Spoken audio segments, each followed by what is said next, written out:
안녕하세요. 이 선생입니다. TAT 1급 기출문제에 대한 리뷰, 제42회 TAT 1급 기출문제 리뷰를 진행을 할 건데요. 이번부터는 이제 좀 다르게 얼굴을 공개를 하면서 여러분들과 함께 좀 소통을 좀 더 한 걸음 더 가까이 다가오고자 일단 부끄럽지만 얼굴을 좀 준비를 해봤습니다. 대충 뭐 TAT 1급을 하시는 분들은 TAT 2급부터 저를 이제 보셨던 분들, 구독을 하셨던 분들, 또는 이제 전산세무 1급이나 뭐 다른데 이제 뭐 해커스나 에듀윌 같은 데서 이제 공부를 하시다가 제 영상을 검색하셔서 저한테 오신 분들, 이렇게 저희 구독을 해주신 분들이 또 계시다 보니까 제 목소리가 그닥 생소하진 않으실 것 같아요. 여러분이 들으셨던 그 목소리가 이 목소리입니다. 일단 그렇고요. 지금은 조금 이제 앞에서 이제 이게 TAT 1급을 맨 마지막에 녹화하다 보니까 오늘 다 몰아서 하느라고 목소리가 좀 갔어요. 그래서 중간에 조금 기침을 하거나 목소리 상태가 안 좋아도 우리는 TAT 1급 하시는 분들이니까 대부분 제 두터운 팬층이라고 생각을 하니까 제가 이렇게 그런 건 아닌데 덕분에 오늘 날짜 보니까 구독자가 좀 거의 4,000명, 3,700명 훨씬 넘었죠. 그죠? 그래서 감사하고 요 몇 달 사이에 광고 수익도 많이 생겨서 저 열심히 또 더 찍으려고 노력하고 있어요. 응원해 주셔서 감사하고 항상 늘 감사드립니다. 오늘 시험에 대해서 이제 먼저 간단하게 좀 평을 해드리고 진행을 할게요. 오늘 시험은 새로운 어떤 도전이 많았던 것 같아요. 오늘 요 42회 TAT 1급은 기존에 있던 틀에서 그냥 좀 뭐 우려먹기식이라기보다는 조금 자그마한 시도들이 보였던 회차였던 것 같습니다. 특히나 이제 실무 이론 부분에서는 몇 가지 그런 부분들이 보였는데 이따가 제가 리뷰 진행하면서 말씀드리도록 하고요. 그 다음에 이제 그러니까 실무 이론이 그렇다는 거고요. 그 다음에 실무 수행, 전산 프로그램 실습에서도 출제가 이번에 이제 정부보조금이 특히나 그랬고, 그 다음에 뭐 몇 군데가 이제 그런 부분들이 있었어요. 그래서 거기에 관련된 사항들도 오늘 또 말씀드리고요. TAT 1급의 경우에도 역시 뭐 다른 급수랑 똑같습니다. 이론은 이렇게 15문제를 저랑 얼굴 보고 푸시고요. 얼굴이 조금 역겨우실 수도 있겠지만, 부담스러우실 수 있겠지만, 그렇게 하시고, 그 전산 실습 같은 경우에는 이제 제가 화면 캡처 방식, 그동안 이제 저 테마학습이나 수강 해주신 분들처럼 그렇게 프로그램 실습으로 들어가겠습니다. 얼굴이 보여봤자 그건 또 소용이 없더라고요. 그래서 바로 리뷰를 진행을 하도록 하겠습니다. 자, 바로 들어가시죠. 자, TAT 1급 42회 TAT 1급 A형을 기준으로 이론 15문제를 같이 한번 풀어보도록 하겠습니다. 리뷰 진행을 해볼게요. 자, 뭐 1번부터 여러분들에게 꿈과 사랑과 희망을 주는 그런 문제가 나왔죠. 답이 몇 번인가요? 내부 통제 제도인데 사실 뭐 TAT 2급부터 밟아 오신 분들이나 FAT 1급부터 오신 분들은 뭐 답이 4번이라는 거는 금방 알 수 있어요. 그죠? 아무리 잘된 제도라고 할지라도 모든 위험을 완벽하게 통제할 수 없다. 그렇죠? 그걸 냈죠. 답은 그래서 가볍게 진수 4번이다. 이렇게 골라주시면 되겠고, 자, 다음으로 넘어갈게요. 너무 쉬워요. 1번부터 이렇게 스타트를 끊으면 참 좋아요. 그죠? A형의 경우에는 좀 괜찮았을 것 같아요. B형하고 A형하고 좀 제가 B형은 안 봤는데 순서가 좀 다른 걸로 알고 있거든요. 그래서 또 이런 문제가 나오면 또 힘이 솟죠. 그런데 2번을 보니까 갑자기 한숨이 나와요. 이게 이제 이 문제가 나왔는데 저 같이 한번 볼게요. 그 문제 좀 기니까 이렇게 봅시다. 일단 이 문제는요, 답이 4번이에요. 답이 4번인데 왜 답이 4번이냐면 우선 일단 2020년 1월 1일 내용일수 5년 잔존가치 빵원의 정액법이라고 하니까 뭐 1년 감가상각비는 원래는 40만 원인데 40만 원이었죠. 그런데 갑자기 7월 1일 날 자본적 지출이 들어와요. 그러면은 얘기가 틀려져요. 그러면 얘가 딱 요때까지 계산한 금액만큼만 일단 먼저 구해요. 요게 여기까지 구하면 요게 20만 원이 나와요. 그죠? 요거 일단 스킵을 해놓고 감가상각비. 또 하나는 뭐냐면 이제 자본적 지출로 인해서 어떻게 되냐면 금액이 틀어지게 됩니다. 그러면 이게 뭐냐면 연도 중에 자산의 취득 금액이 변동하게 되잖아요. 그러면 그 시점부터 남은 내용 연수로 생각을 하시면 돼요. 근데 이제 이게 뭐 가타부터 뭐 이게 연도수가 내용 연수가 연장됐다 이런 말이 없기 때문에 남은 내용 연수 계산하시면 되는데 여기서 남은 내용 연수는요, 요걸 뺀 나머지 장부 금액, 즉 여기서는 이제 180만 원이 장부 금액이 되겠죠. 180만 원의 장부 금액에 더 추가된 금액 플러스 90만 원 하시게 되면 이게 얼마가 나오냐면 270만 원이 나와요. 270만 원이 나오고 정답을 보니까 개월수로 지금 해놓으셨던데 뭐 개월수로 하셔도 상관없고요. 사실 6개월이 경과됐기 때문에 4.5년에서 나머지 6개월인 0.5년 연수로 이렇게 환산하셔도 상관없어요. 연수로 이렇게 환산하셔도 상관없는데 저는 그냥 연수로 환산해서 계산했거든요. 그럼 이게 30만 원이 나와요. 그래서 여기서 나온 20만 원과 여기서 나온 30만 원을 더하셔서 50만 원을 구하시면 되는 그런 내용이고요. 사실 이제 요거는 이제 알고 계신 분들도 많을 텐데 이제 아무래도 이제 AT를 하시다가 보면은 여러 가지 형태가 응용이 나오는데 뭐 갑자기 툭 튀어나오니까 예, 좀 놀라셨던 분들도 계셨던 것 같아요. 사실 이제 기출문제 한동안 안 나왔던 부분들이었는데 예, 나와서 조금 놀라셨을 것 같아요. 근데 요게 TAT 2급에도 한번 나왔었어요. 비슷한 문제가. 근데 그때도 제가 좀 그런 얘기 했었는데 이건 좀 너무 TAT 1급에 나와야지 2급에 나와야 되는 거 아니냐 했더니 1급에 진짜 나왔어요. 정답은 그래서 4번으로 하시면 되겠어요. 뭐 이렇게 어려운 내용은 아닙니다. 그러니까 어렵다기보다는 조금 이제 잊고 사셨던 건데, 그죠? 우리는 TAT 1급 정도 하시는 분들이니까 잊고 사셨던 건데 갑자기 팍 튀어나오니까 좀 당황스러웠던 그런 내용들이 되겠고요. 3번으로 넘어갈게요. 네, 3번. 뭐 이론은 이번에는 괜찮았어요. 저는 이론하고 실무 다 괜찮았다고 보거든요. 자, 저만 그런가요? 자, 이 문제. 이 문제는 제가 학생이 풀어달라고 해서 오늘 TAT 1급 본 학생이 있어갖고 제가 직접 손으로 풀어줬다가 저도 틀린 문제였어요. 예, 저는 교수님이나 회계사님, 세무사님처럼 전문성을 가진 사람이 아니라 그냥 편하게 이 선생이다 보니까 편하게 옆집 과외 선생이라 생각하시고 옆집 과외 선생은 틀려도 돼요. 괜찮아요.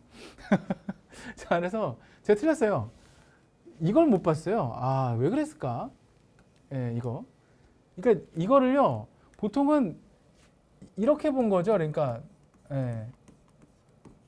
이게 이렇게 본 거예요.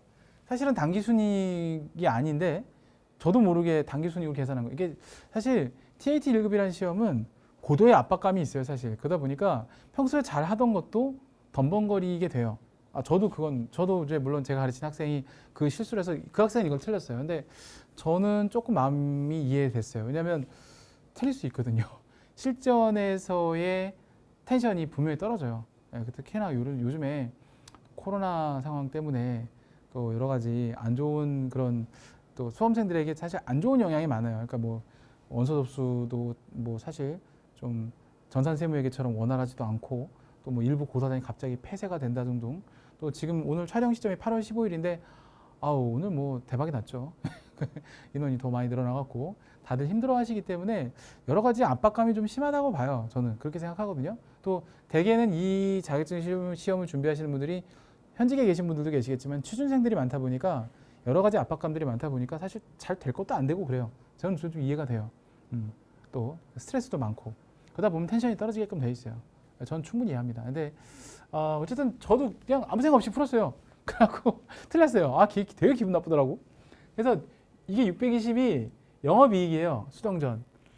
근데 이제 문제에서 물어본 것도 역시 영업이익이라는 거. 결국에는 그래서 영업이익을 구하는 문제이기 때문에 이거는 필요가 없다는 거. 근데 문제는 이거를 넣고서 당기순이익을 구하면은 답이 또 나온다는 거. 그거 환장한다는 거. 그래서 사실 얘만 가지고 따지셔야 돼요. 그래서 얘는 마이너스죠. 그 다음에 얘도 마이너스죠. 얘는 플러스예요. 후회되더라고. 엄청 후회되더라고. 그래서 더 얘기 안 할게요. 마이너스 플러스 하시면 520만 원. 정답은 4번이에요. 어이가 없더라고요. 어이가 없었어요. 아마 저 같은 생각을 가지신 분들도 덜어 있을 거라 생각을 해요. 저 틀렸어요. 전 틀렸어요, 진짜. 자, 4번 갈게요. 이건 뭐 리뷰니까. 아마 이제 그 대형 이런 제작사들 있죠. 그런 해커스나 에듀윌 쪽에서 이제 기출문제 푸시는 분들 같은 경우는 정석대로 푸시잖아요. 그분들은 이제 만약에 여러분 문제풀이를 원하시는 거면 그쪽으로 가시면 돼요. 근데 저는 이제 문제풀이 하는 게 아니라 이거 문제풀이 아니에요. 리뷰예요, 리뷰 그냥. 리뷰. 이랬어요. 오늘 그냥 이랬어요. 이렇게 얘기하는 거기 때문에 갑자기 딱 보다가 뭐야 이 사람 이렇게 해갖고 괜히 또 싫어야 하지 마시고 저 싫어야 하면 상처받아요. 그래서 좋아요도 그냥 마음에 안 드시면 좋아요 안 누르셔도 돼요. 괜히 동정 안 하셔도 됩니다. 근데 저 스타일이 원래 이래요. 좀 편하게. 그래도 한 명 정도는 저 같은 사람이 있어야죠, 그죠? 예. 하여튼 저는 틀렸어요. 틀린 거 틀렸다고 말할게요. 예, 저도 고작 실력이 이 정도밖에 안 돼요. 예, 저도 열심히 공부하겠습니다. 근데 충분히 이건 낚일만 하다는 거. 제가 드리고 싶은 말씀은 저처럼 낚이신 분이 또 있다는 거, 많다는 거, 알겠죠?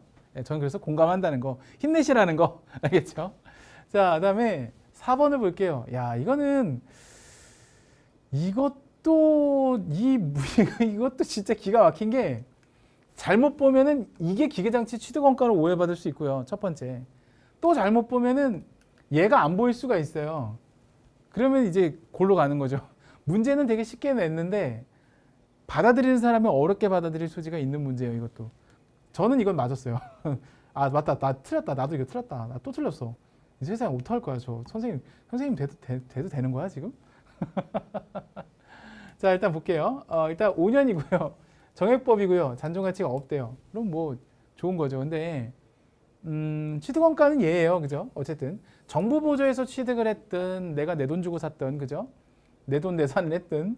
근데 문제는 세 가지를 물어볼 수 있어요. 뭘 물어볼 수 있냐면 첫 번째가 지금처럼 감가상각 누계액을 물어보면 그냥 나누기 5 해서 20만 원. 이게 감가상각 누계액이죠. 답은 3번이에요. 감가상각 누계액을 물어봤으면. 예. 근데 이제 감가상각 1번 감가상각 누계를 물어보는 문제. 2번은 손익계산서에 계상될 감가상각비를 물어볼 수도 있고요. 3번은 정부 보조금 잔액이 얼마냐? 예. 이렇게 물어볼 수도 있고요. 4번은 장부 금액을 물어볼 수도 있고요. 뭐 이런 거를 좀 저랑 해보시자. 이게 제가 하는 리뷰의 특징이죠. 여러 가지로 보자. 예. 그럼 일단은 보세요. 이걸 아마 이렇게 푸셨던 분도 계실 거예요. 그러니까 엄밀히 따지면 반은 내 돈이 아닌 거잖아요. 그죠? 내 돈 내산이 아니죠. 100% 내 돈 내산이 아니죠. 왜냐면 내가 100만 원짜리 기계장치 사는데 100만 원을 쐈지만 사실은 50만 원을 보통예금에서 보조받았기 때문에 감가상각비는 파란색이었을까요? 다른 색깔로? 어이구야 이거 왜 지웠을까? 감가상각비는 얼마예요? 요거는 10만 원이죠. 반은 내 거가 아니잖아, 그지? 그렇게 보시면 되겠고, 정보보조금은 내용연수가 5년이기 때문에 지금 10만 원 차감이 되는 거예요. 그러면 정보보조금 잔액은 여기다 쓸까요? 40만 원이 되는 거고요. 40만 원. 요게 이제 마지막 장부 금액이 중요한데, 장부 금액은 지우고 쓸게요. 지우고 안 써도 되겠구나. 여기다 좀 조그맣게 쓸까요? 장부 금액은 기계장치가 이제 100만 원이잖아요, 그죠? 기계장치가 100만 원이면은 감가상각 누계액이 이제 20만 원 되는 거고, 그 다음에 정보보조금이 10만 원 차감되니까 이제 40만 원 남은 거예요. 40만 원. 이렇게 남게 되는 거니까 결과적으로는 40만 원이 되는 거죠. 예. 그래서 이게 장부 금액도 40만 원 이렇게 되는 겁니다. 이렇게 문제에서 물어볼 수 있어요. 그러니까 지금 제가 써드린 거는 이제 좀 참고하시고, 이 문제가 지금은 이렇게 나왔지만 다른 회차에는 다르게도 응용이 돼서 나올 수 있다는 거, 또 분계도 종종 나올 수 있다는 거, 앞에 해설에 나와 있는 분계도 잘 참고를 했으면 좋겠고요. 그렇다는 겁니다. 자, 그리고 이제 아래쪽에 있는 분계는요, 압축 기장이 될 수도 있어요. 그러니까 지금 보시면은 이렇게 되어 있잖아요. 이렇게. 근데 이게 이렇게 상계되면서 이게 이렇게 10만 원 오는 게 일반적이긴 한데 이렇게도 분계가 돼요. 아시겠죠? 참고하시도록 하고요. 실무에 또 이렇게 나오는 경우가 있을 수 있어요. 그죠? 기출문제에서 이런 내용들 참고하시면 좋겠습니다. 정답 3번이에요, 일단. 5번 갈까요? 5번도 쉬운데 재밌어요. 쉬운데 재밌어요. 자, 이것도 보셔야 되는 게 자, 재무상태표에 계상된 현금 및 현금성 자산이 얼마인가? 일단은 환산 후니까 이게 맞겠죠? 그리고 배당금 지급 통지표 그냥 줬어요? 근데 여기까지는 맞는데 여러분 이거 TAT 2급에도 나왔는데 이거는 당좌 차월이에요. 당좌 차월이고 당좌 차월은 재무상태표에 뭘로 기재돼요? 단기 차입금으로 기재되기 때문에 아예 현금 및 현금성 자산의 범위에 포함하면 안 돼요. 근데 무의식 중에 이걸 빼고 계산하면 또 답이 나와요. 그러면 미치는 거지. 이게 낚이는 게 되게 많았어요, 이번에는. 진짜 낚이는 게. 문제가 어렵진 않았는데 낚이는 게 많았어요. 답은 그래서 4번이에요. 이렇게 고르시면 되겠고, 넘어갈게요. 이것도 참 뭐랄까 풀고 나면 기분이 꽤 좀 들어요. 내가 낚였다는 사실이. 여러분 그렇지 않아요? 아 저도 낚였어요. 틀렸어요. 뭐 맞은 게 없어. 네, 맞은 게 없어 세상에. 아 이건 맞았어요. 네, 참 어이가 없어요. 네. 자 6번 볼게요.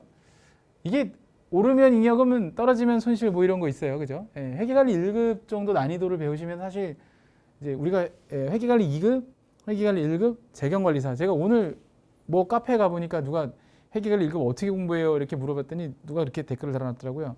회계관리 1급은 그냥 기출문제만 딸딸 외우시면 합격해요. 재경관리사는 이론 좀 공부하셔야 돼요. 라고 했는데 재경관리사를 따실 거면 회계관리 1급을 제대로 하셔야지 재경관리사를 딸 수 있어요. 그리고 재경관리사가 확실히 전산세무 1급이나 TAT 1급보다 재무는 어려워요. 재무는. 근데 회계관리 1급 정도의 재무 수준을 가지시고 전산세무 한 2급 정도의 세법, TAT 2급 정도의 세법을 가지시면 전산세무 1급은 하실 수 있어요. TAT 1급하고. 예, 그 정도 수준인데 그게 이제 여기에 나온 내용이에요. 물론 요즘에 전산세무 2급이나 TAT 2급에서도 자산 재평가에 대한 내용들이나 손상에 대한 내용들이 언급이 되긴 하지만 제 생각에는 그래도 자주 나오는 비중은 아니고요. 회계관리 1급은 좀 자주 나와요. 그러다 보니까 회계관리 1급하고 보통 같이 가시면 조금 조합은 좋아요. 여기에 조금 더 하나 세법적으로 여러분들이 조금 더 강화시키다 보면 사실 회계관리 1급 세법이 좀 약하거든요. 세무회계 상급 정도 세법이면 또 좋아요. 그건 살짝 디테일하거든요. 네, 2급은 좀 너무 어렵고 뭐 참고하세요. 로드맵 그리신 분들. 이건 TAT 1급에서는 할 수 있는 얘기예요. 왜냐하면 TAT 1급에서는 법인세를 또 배우다 보니까 뭐 이것저것 하라고 말씀을 드릴 수 있는데 TAT 2급이나 전산세무 2급에서는 또 회계관리 1급을 또 하라고는 또 대놓고 말을 못 하겠더라고요. 하여튼 그래요. 네. 자 어쨌든 자 볼게요. 일단 보시면 저는 그냥 숫자로 쓸게요. 분계는 뭐 없죠. 밑에도 분계 없던데. 네. 분계 안 할게요 그냥. 이게 2천만 원이 취득했대요. 처음에 2천만 원. 아이고 얘 왜 산으로 가니? 근데 얘가 2,500이 됐대요.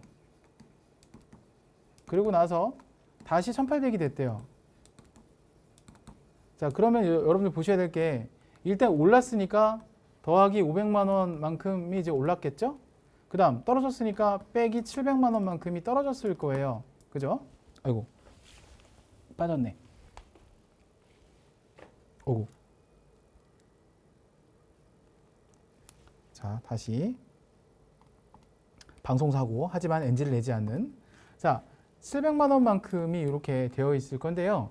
그럼 이제 요거를 반영해라 라는 거예요. 그러면 일단 500을 플러스 시켰으니까요. 그죠?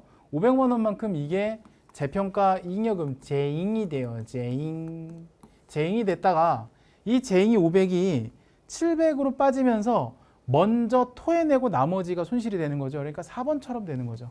네, 4번처럼. 네, 이거 이제 재무상태표에 들어가는 기타 포괄손익 누계액 항목이고요. 얘는 손익계산서에 들어가는 영업의 비용이 되겠어요.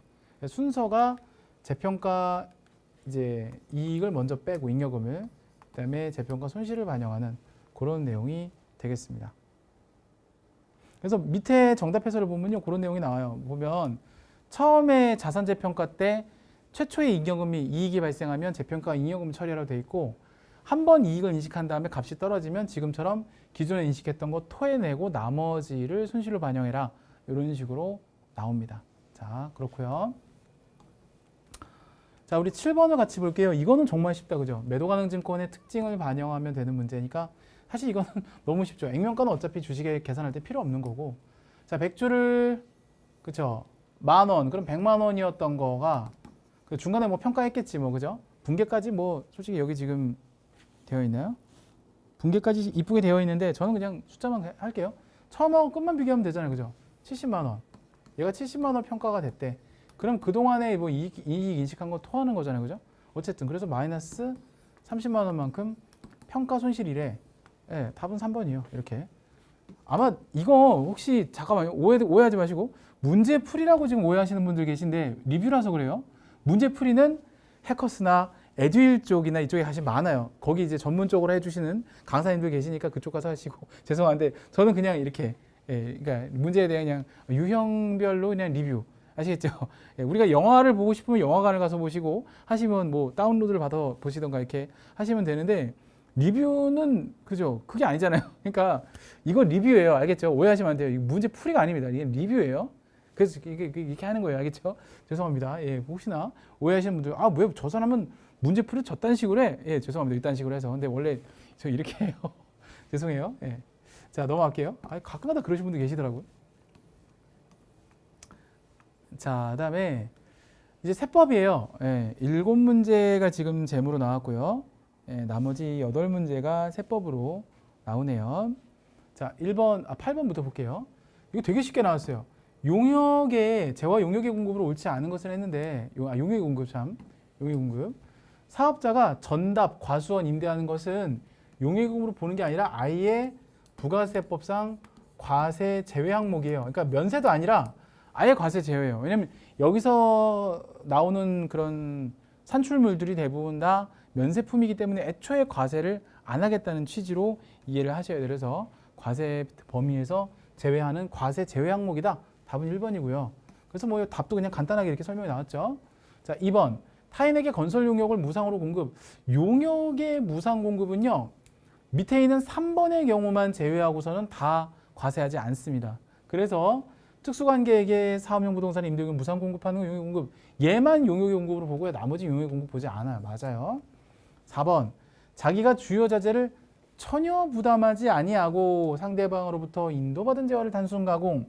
보통 이제 뭐냐면 제가 이제 수업 시간에 보통 얘기를 하는데 고민형에 눈알 붙이기 뭐 이런 거 있잖아요. 그러면 고민형 오고 눈알 오니까 붙이기만 하면 되는 거 있죠. 그런 것들은 용역의 공급이에요. 예, 맞아요. 자, 이것도 맞는 설명입니다. 예, 정답은 그래서 1번이 정답이 되겠습니다. 자, 9번으로 넘어가겠습니다. 9번. 요거 이제 계산 문제인데요. 항상 문제에서 뭐 물어보는지를 보시고 하는 게 좋아요. 과세 표준을 계산하라는 말이 나왔죠. 예, 부가세가 포함되지 않았다. 그럼 다 뭐예요? 공급가액으로 나왔다는 얘기입니다. 그렇게 이해하시면 되겠고요. 자, 그럼 한번 해볼게요. 자, 요거 푸는 방법이 쉽습니다. 총 매출액인데 매출 할인액이 1,000만 원이 차감되지 않았다라고 하면 빼시면 돼요. 그럼 얘는 1,900만 원으로 놓고 계산을 하시면 되겠고, 거래처로부터 받은 판매 잔여금은요. 요게 공제하지 않는 금액이에요. 그래서 요거는 뭐라고 하냐면 그 과세 표준에서 공제하지 않는, 공제하지 않는. 얘는 포함하지 않는, 그러니까 빼준 거고요. 얘는 공제하지 않는이니까 그냥 놔두시면 돼요. 더하지도 말고 빼지도 말고. 그다음에 접대 목적으로 무상 공급한 여기에 접대 목적으로 무상 공급한 재화라고 되어 있잖아요. 시가라고 되어 있고 이거는 사업상 증여죠. 간주 공급에 해당되는 사업상 증여는 자기가 공급한 시가로 과세하는 것이 맞기 때문에 시가로 그냥 계산하시면 돼요. 답이 이 두 개 더한 거예요. 선생님, 밑에 있는 건요. 국가나 지방자치단체 등에 무상으로 공급하는 재화의 공급으로 보지 않습니다. 그래서 이거는 아예 공급으로 보지 않는다. 그래서 정답은 2번이요. 저 두 가지를 더한 2번이 정답이 되겠다. 됐습니다. 10번으로 넘어갈게요. 자, 부가세는 이렇게 두 가지 정도 문제가 8번, 9번 이렇게 출제가 됐고요. 이제 10번하고 11번, 12번 세 문제가 이제 소득세법 문제로 출제가 됐습니다. 자, 같이 볼게요. 다음은 거주자 김한공 씨의 2020년도의 소득 내역이다. 자, 문제에서 항상 뭘 물어보는지를 보시라고 얘기했죠. 문제에서 요구한 거는 종합소득금액을 계산하면 얼마냐라고 물어봤습니다. 자, 일단 종합소득금액에 해당되는 것들을 체크해 보면요. 이런 걸로 소득 아님, 그렇죠? 얘는 종합소득금액에 포함해야 되겠죠? 그다음 퇴직소득금액, 요거는 아니에요. 분류과세니까, 그죠? 퇴직, 그다음에 여기 나와 있는 양도, 뭐 고가주택 필요 없어요. 그냥 얘는 분류과세. 그다음에 출자공동사업자의 배당소득은요, 그냥 다 더하시면 돼요. 요게 TAT 2급에도 나왔었는데, 요 두 개를 더하시면 되니까 5,500. 정답은 1번으로 체크를 하시면 되겠습니다. 뭐 이건 뭐 TAT 2급 정도 수준의 문제죠. 좀 쉽게 나왔어요. 11번 보겠습니다. 자, 다음 중 소득세법상 인적 공제에 대한 설명으로 옳지 않은 것을 했어요. 인적 공제. 옳지 않은 거. 자,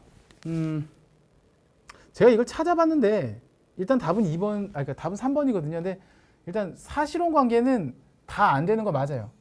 예, 사실혼 제외라고 다 돼 있어요. 제가 이것 때문에 판단이 안 서갖고 이제 좀 그 사실혼 관계라는 표현이 되어 있는 책이 공인회계사 세무사 1차 정도 되는 이제 책에서는 나와요. 근데 제가 보니까 TAT 2급에서나 1급에서는 못 봤던 것 같아요. 그래서 거기에서는 그냥 아예 못 봐서 제가 갖고 있는 또 다른 책을 찾아봤는데 거긴 있더라고요.